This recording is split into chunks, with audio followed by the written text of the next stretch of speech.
Yeah, can we please have names? There's an urban legend that follows Erykah Badu wherever she goes. Men who date her supposedly transform completely, changing careers, altering their entire style, even questioning their reality. Andre 3000 went from street rapper to flute-playing philosopher. Common shifted his entire aesthetic. The DOC admits he was enchanted. And the internet? They've got a name for it: the Badu Effect. Welcome all to Neo Soul House, where we talk and discover all the amazing stories of our favorite Neo Soul artists. From Maxwell to Erykah Badu, music, and Jill Scott, we talk about what's interesting about them all.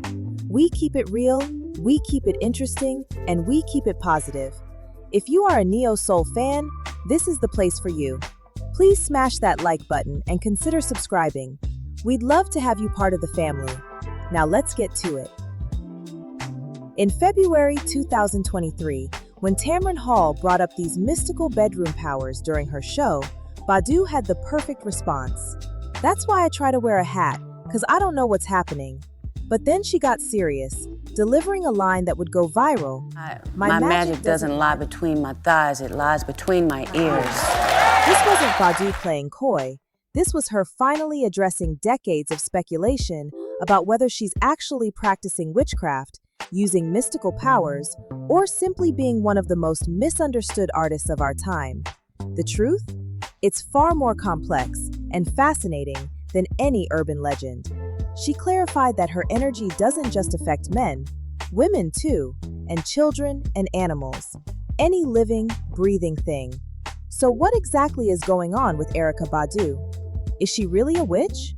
Or is something deeper happening here that we've been too distracted by the mythology to see?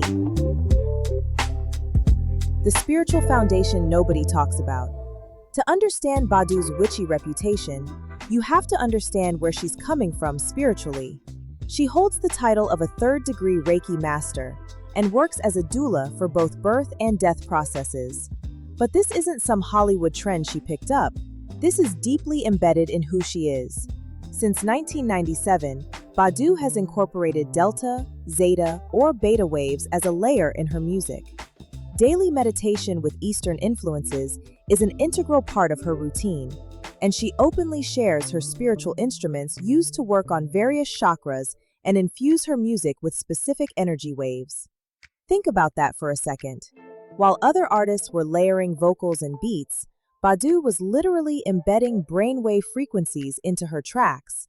She wasn't just making music, she was creating sonic medicine. Her belief system combines Eastern philosophy and New Age movements with her African diasporic background, creating a distinctive, syncretic civil practice. She's drawn inspiration from Hinduism and Buddhism, embedding ideas like meditation, chakras, and karma into both her faith and creative expression. But here's where it gets interesting. Badu doesn't adhere to any organized religion. "Art is my religion," she says. The singer is intensely curious about the metaphysical. "I think the atoms in the body rotate at the same rate and on the same axis as the Earth, so that when the Earth speeds up vibrationally, so do the atoms in our body." This isn't witchcraft in the Hollywood sense. This is someone who sees the universe as interconnected energy, who believes in the power of vibration and frequency, and who spent decades studying how to work with these forces rather than against them. The real story behind those famous transformations. Let's talk about those famous ex-boyfriends and their transformations. Andre 3000, who went from Atlanta street rapper to experimental artist. Common, whose entire style evolved during and after their relationship. The DOC, who still calls her a soulmate. What really happened there? As one fan observed, "I see why Andre, Common, J-Elec, and DOC were all mesmerized by her." But Badu herself has a different take on these transformations. It's not about casting spells or using mystical powers. It's about consciousness. In a 2024 interview, she explained, "I'm able to discern between what thoughts are fruitful and which thoughts don't help anything at all.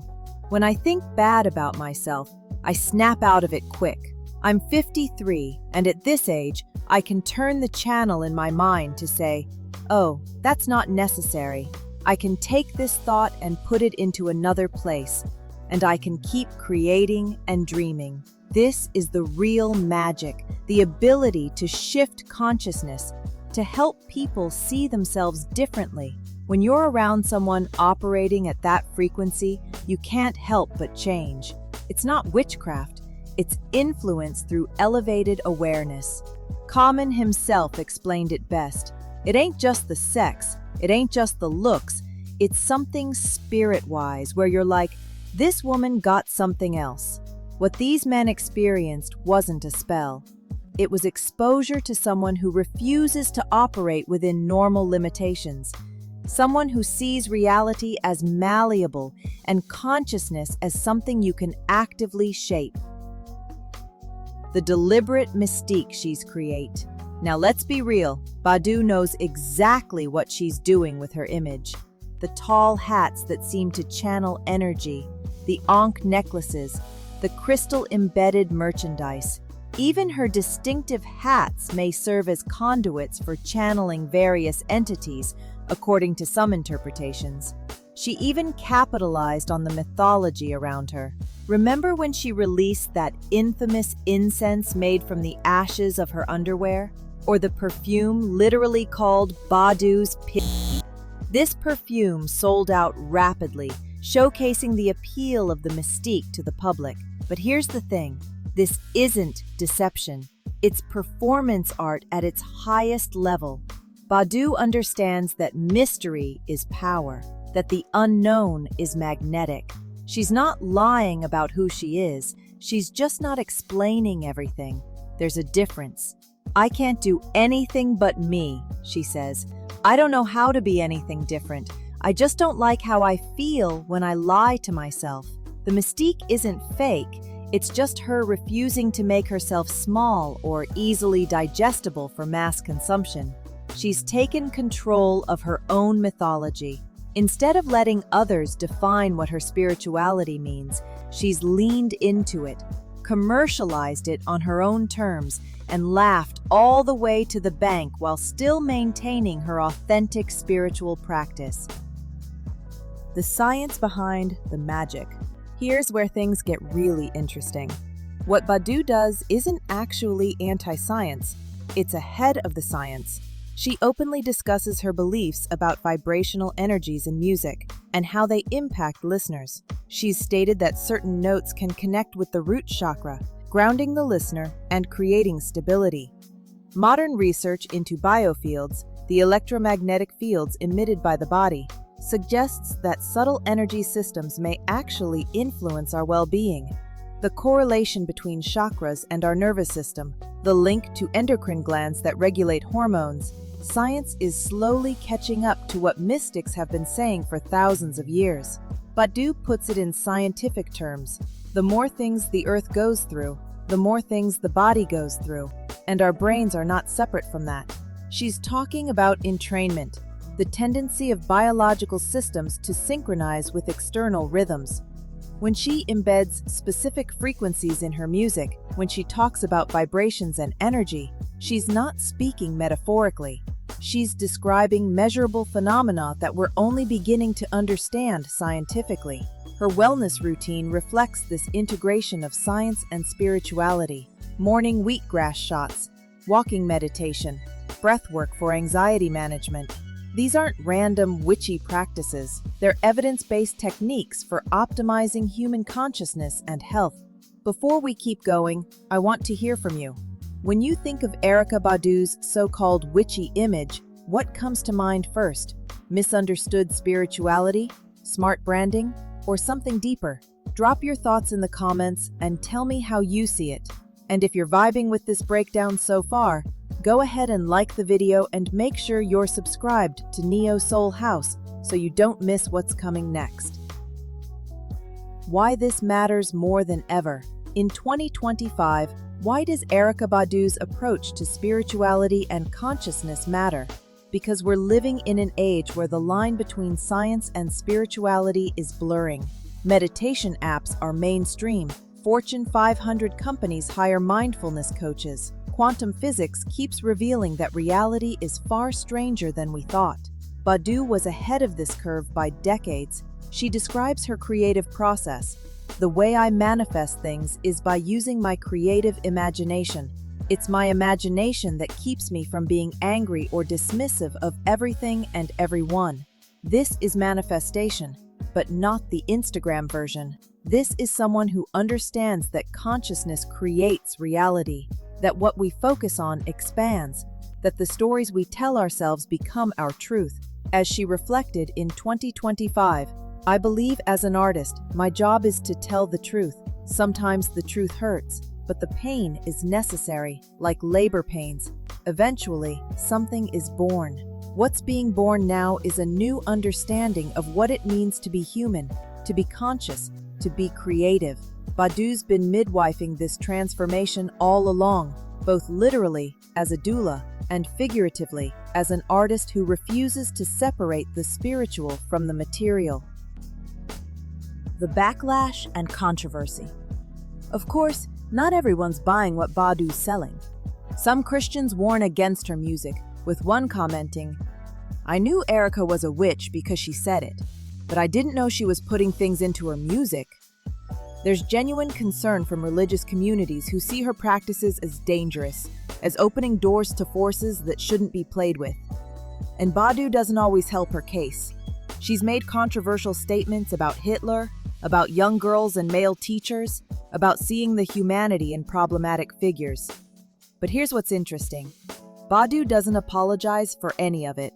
Not the spiritual practices, not the controversial opinions, not the mystery. She states simply, "I believe my job is to tell the truth." The controversy isn't separate from her spiritual practice. It's part of it. She believes in seeing the full spectrum of humanity, in holding space for contradiction, in refusing to make things simple when they're complex. This makes people uncomfortable. It's supposed to. The ultimate truth about Erykah Badu. So what's the real truth about Erykah Badu's witchy image? She's not a witch in the Halloween sense. She's not casting spells or hexing ex-boyfriends. But she's not just a regular artist either. She's something our culture doesn't have a good word for. A consciousness worker, a frequency adjuster, a reality artist. The true magic of Erykah Badu is that she's someone who has always known exactly who she is and doesn't apologize for being comfortable in her own skin. She's not trying to fit in some industry box. She's just being what the spirits guide her to be. Her powers aren't supernatural, they're supernatural.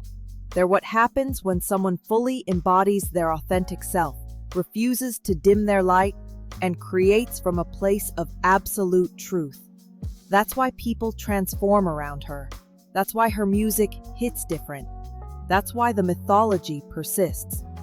As she told Tamron Hall, "My magic doesn't lie between my thighs, it lies between my ears."